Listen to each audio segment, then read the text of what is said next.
Ngayon, mag-aaral tayo kung paano magbilang ng HPC, Heterotrophic Plate Count, gamit ang Shibata Biotech Colony Counter CL570. So una, i-reset muna natin sa 0 yung count. Tapos, kuha tayo ng sample plate na babasahin. So, lagay lang dito sa colony counter.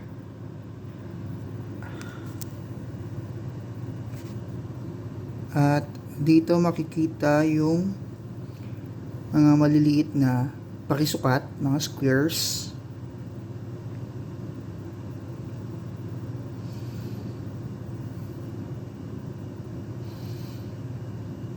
Ang sukat ng bawat square, maliban doon sa pinakamaliit, ay 1 square centimeters squared. At dito makikita may ilang mga colonies.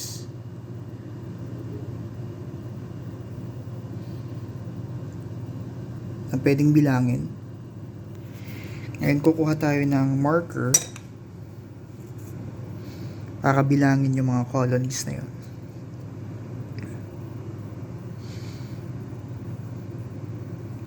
So merong isa dito.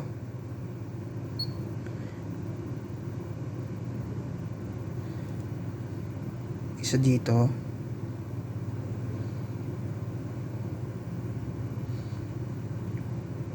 So pag tinignan nyo yung colony counter, may bilang na 3 na yan.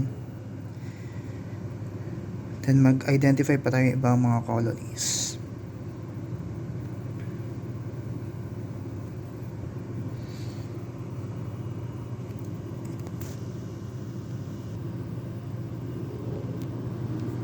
Okay, so tapos na ako magbilang.